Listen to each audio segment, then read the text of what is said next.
Hello guys, welcome back to the channel. It's your boy, the God Gamer himself, Harriet, and it's Tuesday. And you know what that means? It's now time for our bold review dito sa Fridays.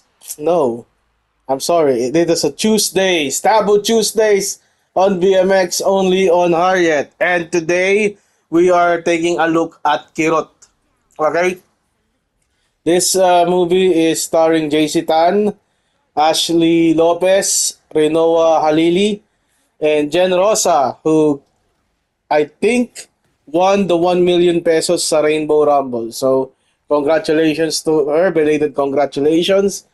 And this Kirot, I can say one of the better movies that VMX has produced so far, has released so far. And I'm going to tell you what it is. So bago muna tayo mag-proceed sa review, like nyo muna po ang video na to, subscribe to the channel, hit that bell icon for more of your bold review dito sa Taboo Tuesdays only on Harriet. At ayun na nga po, ang ating re-reviewin ay ang kirot. Kirot is a Filipino word for hurt. Okay? So, ang ating main character dito ay si Maita, played by Ashley Lopez. Siya ay nag-underwent ng heart transplant and her heart is galing sa isang deceased na babae, si Angelica, played by Jen Rosa, or what her close friends call her Ange. Okay. So si Maita na-revive sa ospital with a new heart galing kay Ange at siya ay na-intrigue sa buhay ni Ange. Okay? She wants to know the life ng donor ng kanyang puso, which unfortunately kasi patay na, kaya di niya makikilala ng lubusan, pero magsisikap siya na makilala niya.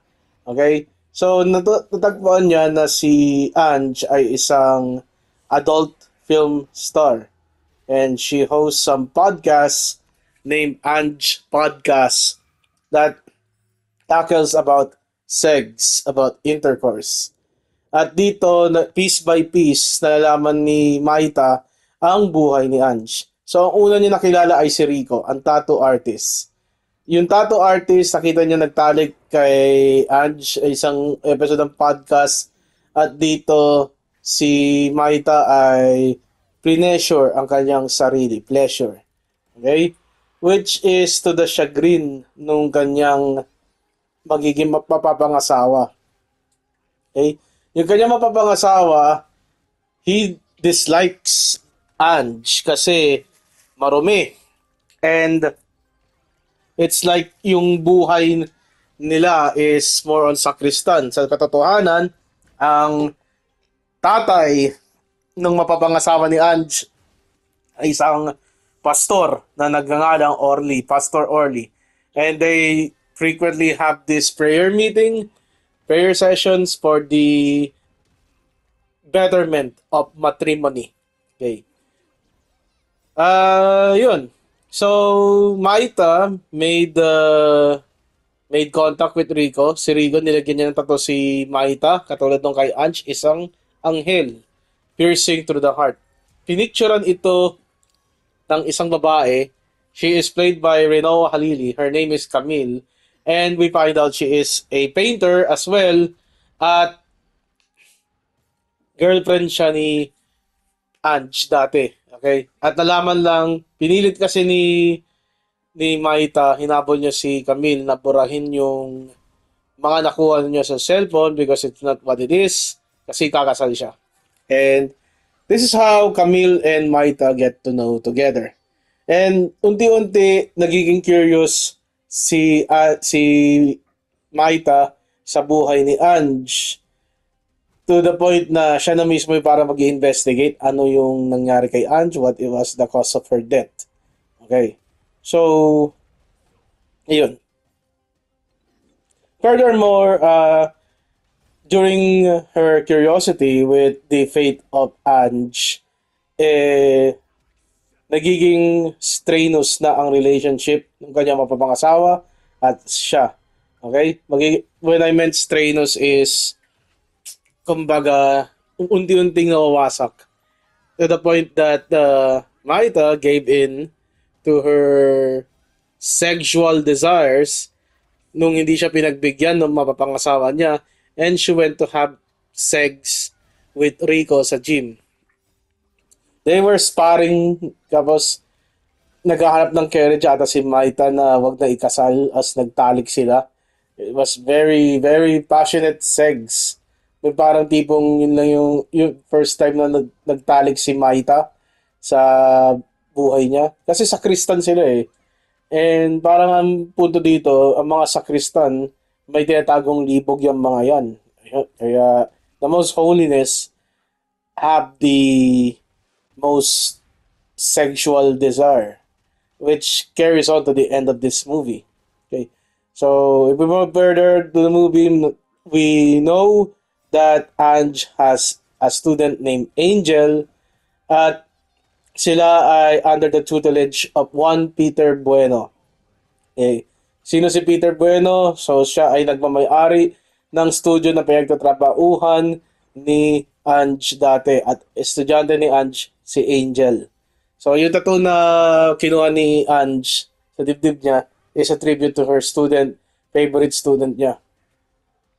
Nung nalaman niya ito galing kay Camille and she went to the studio of Peter Bueno kasi the thing is Angel did not anymore di na siya pumasok sa mga sessions with Ange for painting for unknown reasons.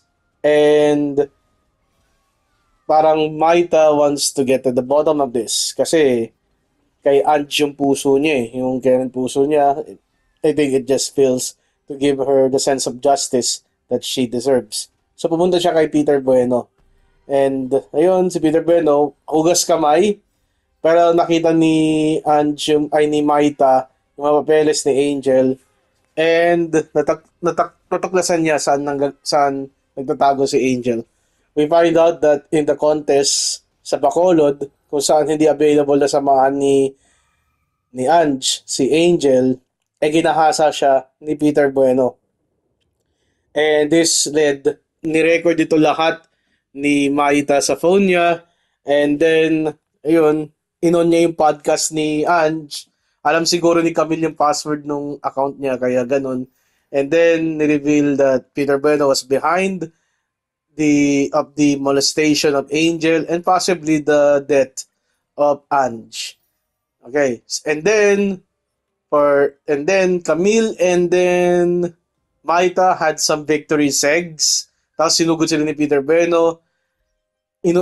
Binasag niya yung vase sa ulo ni Camille. And then sinaksak ni Peter Bueno nung broken head ng bote si Ange. I think sa dibdib, pero sinaksak ni Maita si Peter Bueno sa mata. At yung nangyari doon, on my interpretation, na-survive ni Maita yung assault ni Peter Bueno. So that is part of the Ange arc done. Nabigyan siya ng hustisya. So may isa pang hustisya na kailangan ibigay, at ito ay kay Maita. So throughout this movie, may flashback si Maita regarding na may nagbubulong sa kanya na pumikit ka lang, magigising ka rin. We assume as the viewer that it could be the surgeon, pero ang dating kasi may nararamdamang bigat itong si Maita.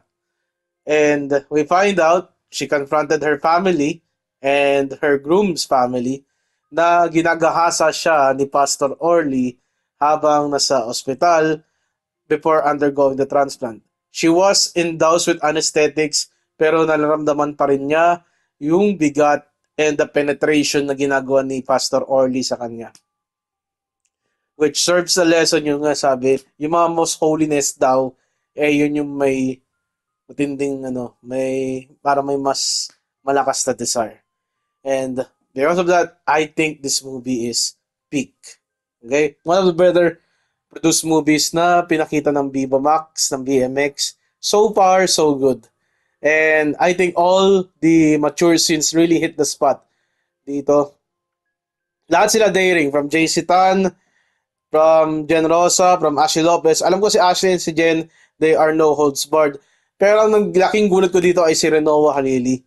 Okay, lahat ng naalala ko mga pelikula ni Renoa, medyo calm, medyo clean yung mga pagtatalik niya. I think this is, correct me if I'm wrong, this is one of her movies that she went all out. She was out there, touching, licking the aerial area, the nipples, so yun na, the nips.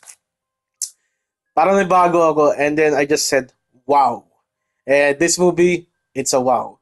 And yeah, that's my review of Kirot.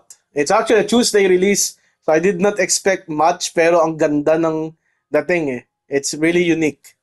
It's to the point na parang yung dating is si Maita ay parang napoposes or sumasanib sa kanya yung espiritu ni Ange dahil sa transplant. Like, she's becoming her own predecessor. Yun yung dating eh. Pero, at the end, Maita became her own woman and she woke up to the reality. And she can enjoy life now. Umiwalay siya sa kanyang fiance. Okay. So, tune in next Friday, this Friday, this week, for Basang Basa. Thank you for watching. Goodbye and good night. Bang!